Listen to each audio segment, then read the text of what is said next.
Bismillahirrohmanirrohim. Assalamualaikum warahmatullahi wabarakatuh. Sebelumnya perkenalkan, kami kelompok 2 Farmasi 3D Fakultas Ilmu Kesehatan Universitas Perjuangan. Di sini kami akan menyampaikan sedikit tentang materi tukak peptik atau ulkus peptikum. Sebelum melanjutkan ke pembahasan, saya akan memperkenalkan anggota kelompok kami, yaitu memperkenalkan diri, nama saya Anissa Malasari dari Farmasi 3D. Melanie Malasari, kelas Farmasi 3D. Perkenalkan, nama saya Nani Nur Aini dari Farmasi 3D. Izin memperkenalkan diri, nama saya Rehan Siti Hairunisa dari Farmasi 3D. Nama saya Siti Hodija dari Farmasi 3D.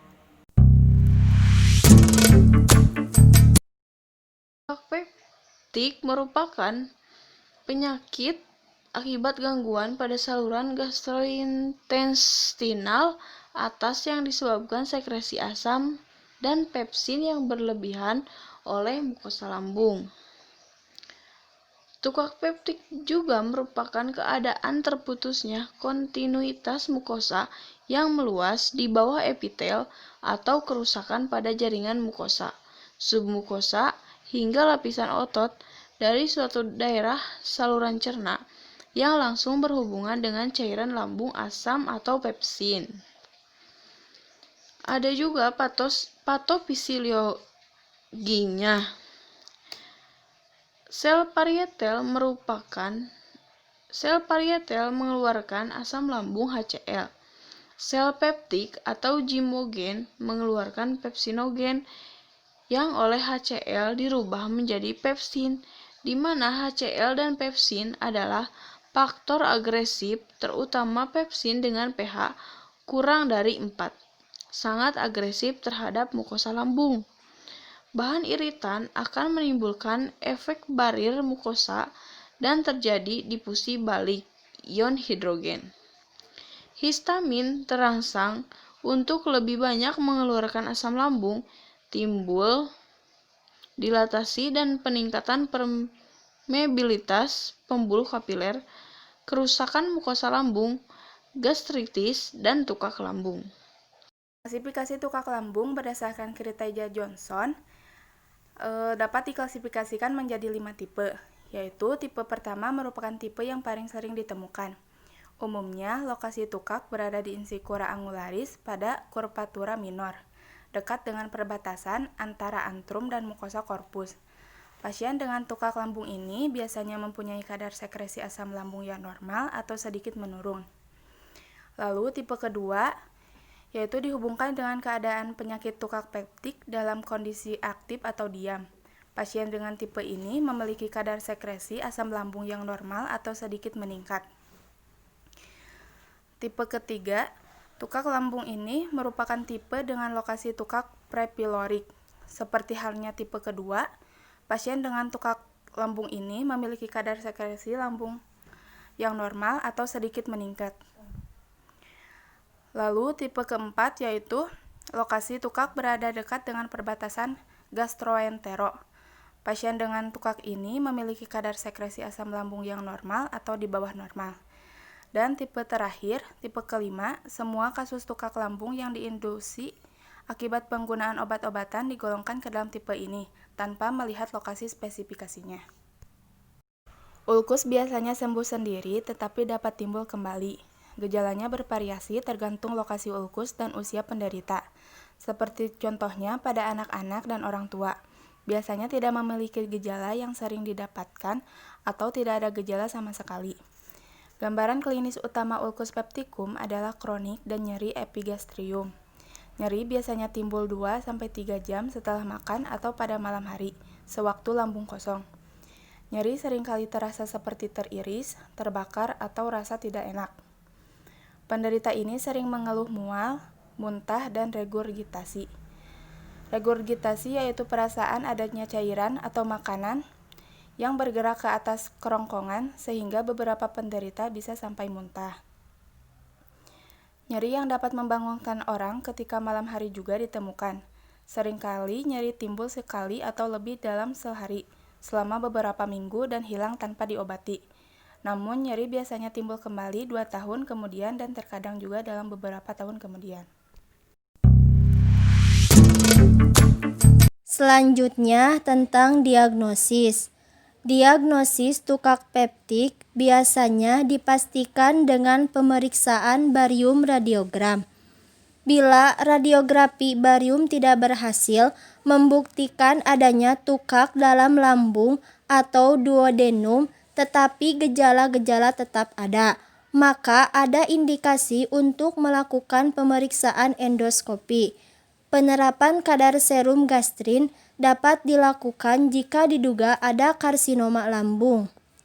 Diagnosis tukak gaster ditegakkan berdasarkan pengamatan klinis, hasil pemeriksaan radiologi dan endoskopi, disertai biopsi untuk pemeriksaan histopatologi, tes CLO, dan biakan kuman Helicobacter pylori.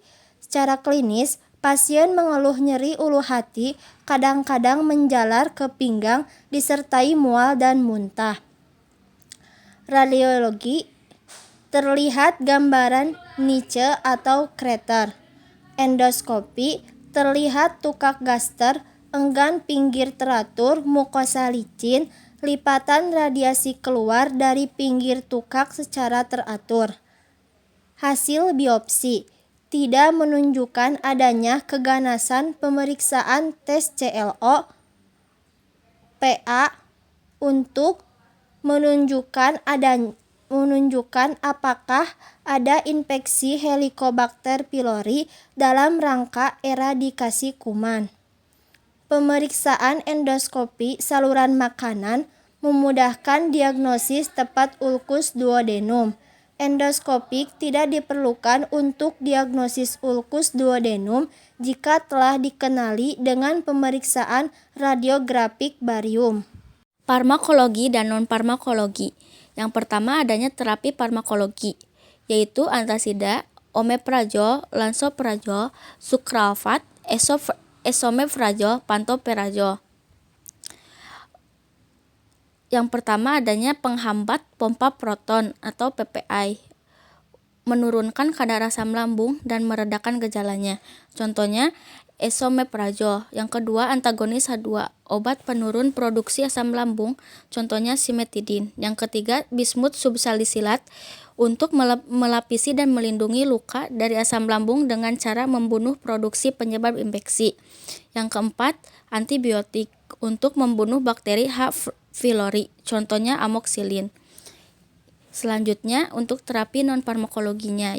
Yang pertama, istirahat yang cukup dan meminimalisir stres. Yang kedua, mengurangi penggunaan onsen dan rokok.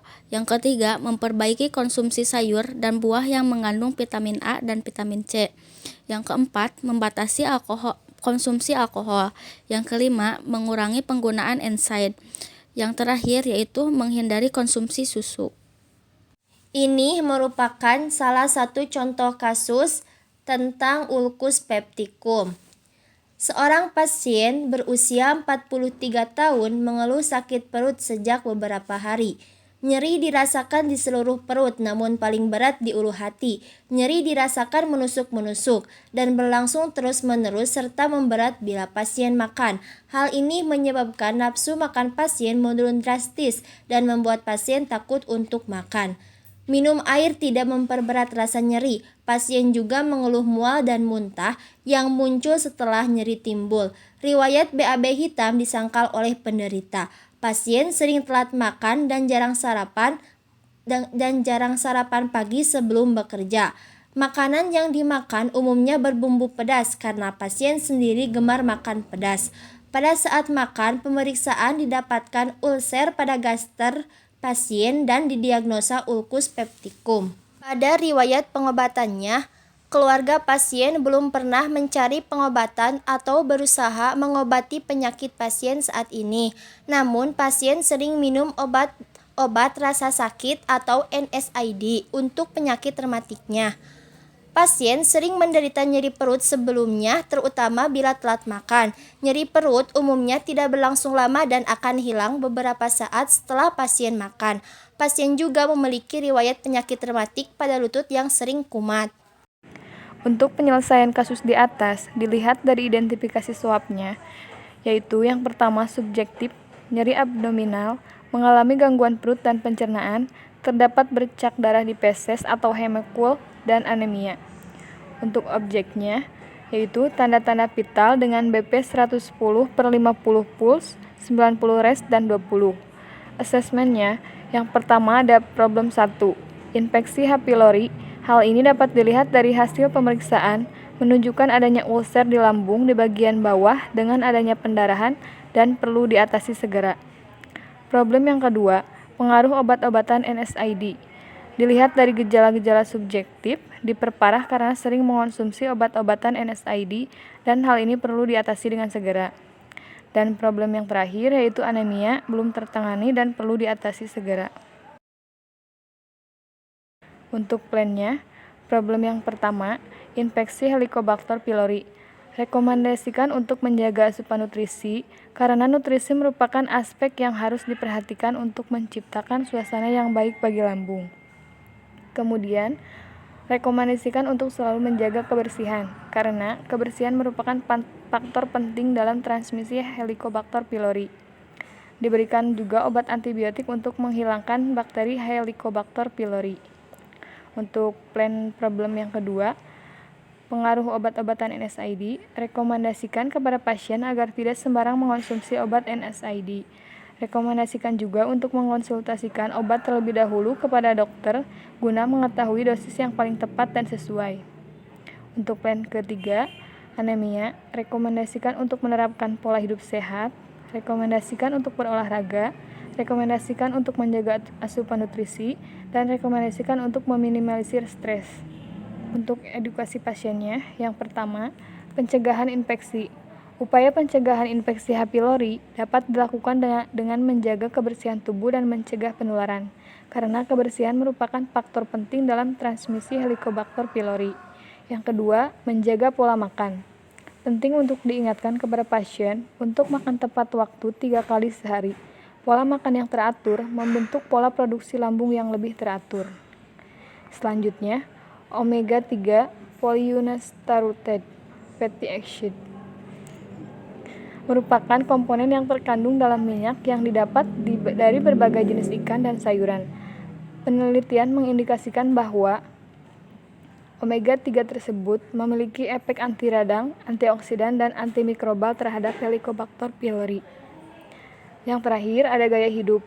Pasien dengan ulcus pepticum disarankan untuk melakukan perubahan gaya hidup seperti menghindari stres dan tidak berbaring setelah makan. Yang selanjutnya ada tujuan terapi. Yang pertama, penurunan secara cepat simptom, menyembuhkan ulser termasuk menghilangkan infeksi Helicobacter pylori, mencegah kekambuhan ulser, mencegah komplikasi, mengurangi abnormalitas termasuk kebutuhan terapi atau operasi, dan mengurangi kematian. Untuk mekanisme kerja obat, yang pertama, clarithromycin menghambat sintesa protein pada subunit 50S ribosom. Yang kedua, PPI atau omeprazol mengontrol sekresi asam lambung dengan menghambat pompa proton yang mentransfer ion H+ keluar dari sel parietal lambung. Untuk efek sampingnya, penggunaan clarithromycin penderita merasa mulutnya pahit dan berasa logam. Untuk PPI, apabila diberikan akan terjadi kekambuhan hipersekresi asam lambung, dapat menginduksi ulser, pusing, konstipasi, dan flatulence. Untuk dosis dan aturan pakainya, clarithromycin yaitu 500 mg per hari, sedangkan omeprazol 20-40 mg sekali sehari selama 4-8 minggu.